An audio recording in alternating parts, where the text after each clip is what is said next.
Krishna friends, Abhay Charan চ্যানেলে তোমাদের স্বাগত। আজ কাঁচকলার একটি পকোড়া রেসিপি তোমাদের সাথে শেয়ার করব। তোমাদের আশা করি খুবই ভালো লাগবে, তোমরা শেষ পর্যন্ত দেখতে থাকো। প্রথমে শুকনো কাঠকলাইতে কিছু বাদাম ভেজে নিলাম।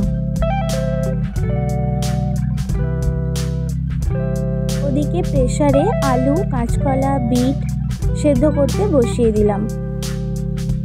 এবার একটি নারকেলকে ভেঙে তার জলটা বের করে নিলাম। নারকেলগুলো কুচি কুচি করে নেব। দেখো, এদিকে বাদামগুলো ভাজা হয়ে গেছে, আর এদিকে আলু, কাঁচকলা, বিট এগুলিও সেদ্ধ হয়ে গেছে। এবার বাদামগুলি এভাবে ভেঙে নিতে হবে হালকা। এবার একটি কড়াইতে হালকা তেল দিয়ে নারকেলগুলি একটু ভেজে নিলাম, তাহলে স্বাদটা খুব ভালো হবে।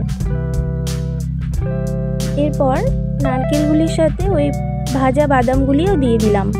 এর স্মেলটা খুব সুন্দর এসেছিল, খুব সুন্দর। এবার একটু আদা এবং কাঁচা লঙ্কা একসাথে আমি ছিঁচে নিলাম। এবার কড়াইতে পরিমাণ মতো তেল গরম করে নিয়ে তাতে কিছুটা জিরে এবং হিং দিয়ে দিলাম। তাতে ছিঁচে রাখা আদা, লঙ্কা এটি দিয়ে এবং হালকা একটু জিরে গুঁড়ো এবং ধনে গুঁড়ো দিয়ে দিতে হবে। এবার পরিমাণ মতো লবণ দিয়ে দিলাম।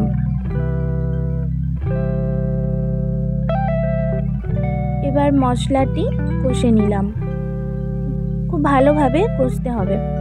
এদিকে কাঁচকলা, আলু এবং বিটটিকে আমি ম্যাশ করে নিলাম।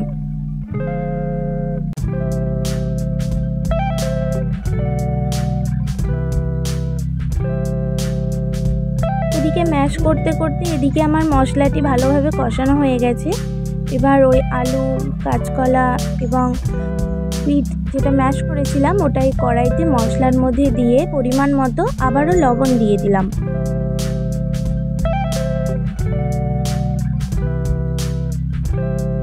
মশলার সাথে সেদ্ধ করা সবজিগুলি মিশিয়ে নেওয়ার পর আমি বাদাম এবং নারকেল কুচিগুলো দিয়ে দিলাম।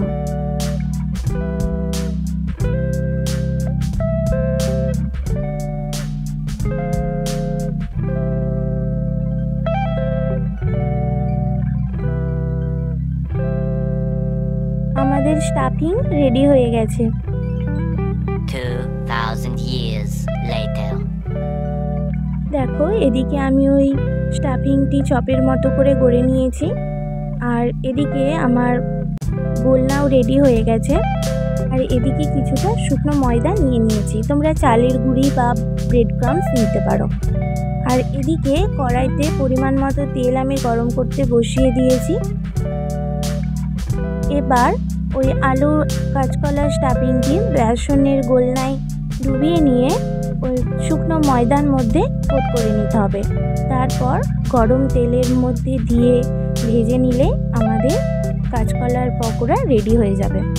এটি এত সুস্বাদু এবং ভগবানকে দেওয়ার পর সেই প্রসাদটি এত অপূর্ব সুন্দর খেতে যে যারা কাঁচকলা খায় না তারাও খেয়ে বুঝতে পারবে না যে এটি কিসের তৈরি। এবং এটি বাচ্চাদের জন্য খুব টেস্টি এবং হেলদি। আপনারা অবশ্যই বাড়িতে চেষ্টা করতে পারেন। দেখুন, এখন ভাজা হচ্ছে, রেডি হয়ে গেছে আমাদের কাঁচকলার পকোড়া। ভগবানকে দিয়ে নিবেদন করুন এবং অপ্রাকৃত কৃষ্ণপ্রসাদ গ্রহণ করুন। সকলে ভালো থাকবেন, সুস্থ থাকবেন। দেখা হবে পরের একটি ভিডিওতে। হরে কৃষ্ণ, জয় শ্রীল প্রভুপাদ।